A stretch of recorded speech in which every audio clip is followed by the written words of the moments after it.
Friends, இந்த வீடியோவில் நம்ம ஒரு பயனுள்ள தகவல் பற்றி தாங்க பார்க்க போகிறோம். 1 ஏப்ரல் 2025 இருந்து ஒரு 6 விதமான முக்கிய மாற்றங்கள் பேங்க் தரப்பில் கொண்டு வராங்க. ஸோ அதை பற்றின தகவல் இந்த வீடியோவில் பார்க்கலாம். கண்டிப்பாக நம்ம இந்த தகவல் இதை எல்லாரும் தெரிஞ்சுக்கணும். முடிஞ்சவங்களுக்கு நிறைய பேருக்கு ஷேர் பண்ணி விடுங்க. அதாவது எதெல்லாம் முக்கியமான மாற்றங்கள் வருது அப்படின்னு பார்த்தீங்கன்னா, ஏடிஎம்ல நம்ம பணம் எடுக்கிறோம் பார்த்தீங்களா, ஏடிஎம் லிமிட், ஏடிஎம் வித்ட்ராவலுடைய லிமிட்டில் ஒரு சில சேஞ்சஸ் வரப்போகுது. அப்புறம் மினிமம் பேலன்ஸ் நம்ம இவ்வளோ அமௌண்ட் மெயின்டைன் பண்ணிட்டு இருக்கோம். ஸோ அந்த அமௌண்ட்டினுடைய மினிமம் பேலன்ஸ்லேயும் ஒரு சில சேஞ்சஸ் இருக்கு. இம்ப்ளிமெண்டேஷன் ஆஃப் பிபிஎஸ் சிஸ்டம் கொண்டு வர போறாங்க, positive payment system. Enhancing digital banking futures, இன்னும் பேங்க் தரப்புல நிறைய ஏஐ எல்லாம் பயன்படுத்தி டிஜிட்டல் பேங்கிங் ஃபியூச்சர்ஸ் கொண்டு வராங்க. அதே மாதிரி சேவிங்ஸ் அக்கௌண்ட்ஸ், அதுக்கப்புறம் ஃபிக்ஸட் டெபாசிட் அக்கௌண்ட்ஸுக்கான வட்டி விகிதங்கள்ல ஒரு சில மாற்றங்கள் வரப்போகுது. கிரெடிட் கார்டினுடைய பெனிஃபிட்ஸில் ஒரு சில மாற்றங்கள் வரப்போகுது. ஸோ இதை பற்றின டீட்டெயில்டு இன்ஃபர்மேஷன் இப்போ நம்ம பார்க்கலாம். ஃபர்ஸ்ட் ஏடிஎம் வித்ட்ராவல் சார்ஜஸ் பார்த்தீங்கன்னா, இப்போதைக்கு கஸ்டமர்ஸ் ஒரு 3 டைம் அவங்க ஏடிஎம்ல வித்ட்ராவல் பண்ணிக்கலாம், ஃப்ரீயாக வித்ட்ராவல் பண்ணிக்கலாம் அதர் பேங்க் ஏடிஎம்ல. இப்போ உங்களுக்கு ஐசிஐசி பேங்க்ல அக்கௌண்ட் இருக்குது, நீங்கள் போய் எஸ்பிஐ பேங்க்ல எஸ்பிஐ ஏடிஎம்ல எடுக்கிறீங்க அப்படின்னா ஒரு மாதத்துக்கு 3 டைம் லிமிட், 3 டைம் ஃப்ரீயாக எடுத்துக்கலாம்.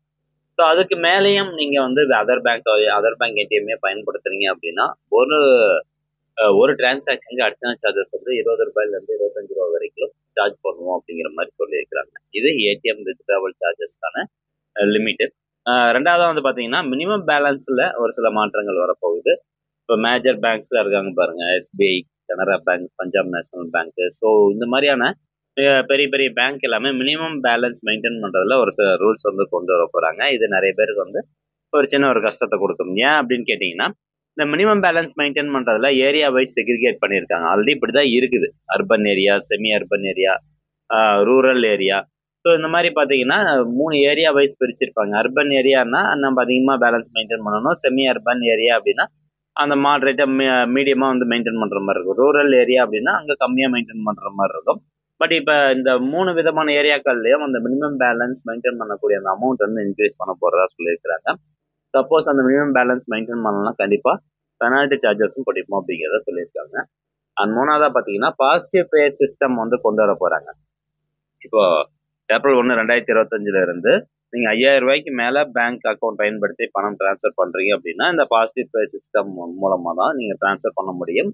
அந்த சிஸ்டம் கொண்டு வர போகிறாங்க. இது எதுக்காக அப்படின்னா, நீங்கள் 5000 ரூபாய்க்கு மேலே பணம் அனுப்பும்போது நீங்கள் ஒரு அக்கௌண்ட்டுக்கு பணம் அனுப்புறீங்க அப்படின்னா அந்த அக்கௌண்ட் பொய்யானதா, அந்த அக்கௌண்ட்டுடைய டீட்டெயில்ஸ், ஸோ அந்த மாதிரியான விவரங்கள்லாம் அதில் வரும் அப்படிங்கிற மாதிரி சொல்கிறாங்க. இது எதுக்குன்னா, ஃப்ராட் அண்ட் எரர்ஸ் தவிர்க்கிறதுக்காக, இந்த செக் டிரான்சாக்ஷனில் தவிர்க்கிறதுக்காக இந்த மாதிரியான ஒரு அப்டேட் வரப்போகுது. ஸோ இந்த செக் நம்பரு, டேட்டு, பே நேம், அமௌண்ட்டு இது எல்லாமே வெரிஃபை பண்ணுற மாதிரியான ஒரு சிஸ்டம் பாசிட்டிவ் பே சிஸ்டத்தில் கொண்டு வர போகிறாங்க. அண்ட் டிஜிட்டல் பேங்கிங் ஃபீச்சர்ஸில் நம்ம ஏற்கனவே சொன்ன மாதிரி ஏஐ பவர் சேட் போட் கொண்டு வர போகிறாங்க ஒவ்வொரு பேங்க் தரப்புலையும். அட்வான்ஸ்டு ஆன்லைன் பேங்கிங் ஃபீச்சர்ஸ்லாம் கொண்டு வர போகிறாங்க. 2 ஃபேக்டர் அத்தன்டிகேஷன் கொண்டு வராங்க. ஸோ அதே மாதிரி பார்த்தீங்கன்னா பயோமெட்ரிக் வெரிஃபிகேஷன் கொண்டு வர போகிறதா சொல்லியிருக்கிறாங்க. ஸோ இது இந்த டிஜிட்டல் டிரான்சாக்ஷனை சேஃப்டியாக தக்க வச்சிருக்காது இந்த மாதிரியான என்ஹான்ஸ்டு டிஜிட்டல் பேங்கிங் ஃபீச்சர்ஸ் கொண்டு வராங்க. அண்ட் முக்கியமாக எல்லாரும் எதிர்பார்த்தது, நம்மளுடைய சேவிங்ஸ் அக்கௌண்ட்டுக்கான வட்டி விகிதமும் ஃபிக்ஸட் டெபாசிட்டுக்கான வட்டி விகிதமும் கொஞ்சம் உயர்த்த போகிறதா சொல்லியிருக்கிறாங்க. ஸோ ஃபிக்ஸட் டெபாசிட்டுக்கான வட்டி விகிதம்லாம் உயர்த்தினாங்கன்னா நிறைய பேருக்கு அது பயனுள்ளதாக இருக்கும். ஏன்னா ஹையர் பேலன்ஸ் நிறைய பேர் மெயின்டைன் பண்ணுவாங்க. இப்போ சேவிங்ஸ் அக்கௌண்ட்டாக இருக்கட்டும், ஃபிக்ஸடு டெபாசிட்டாக இருக்கட்டும்.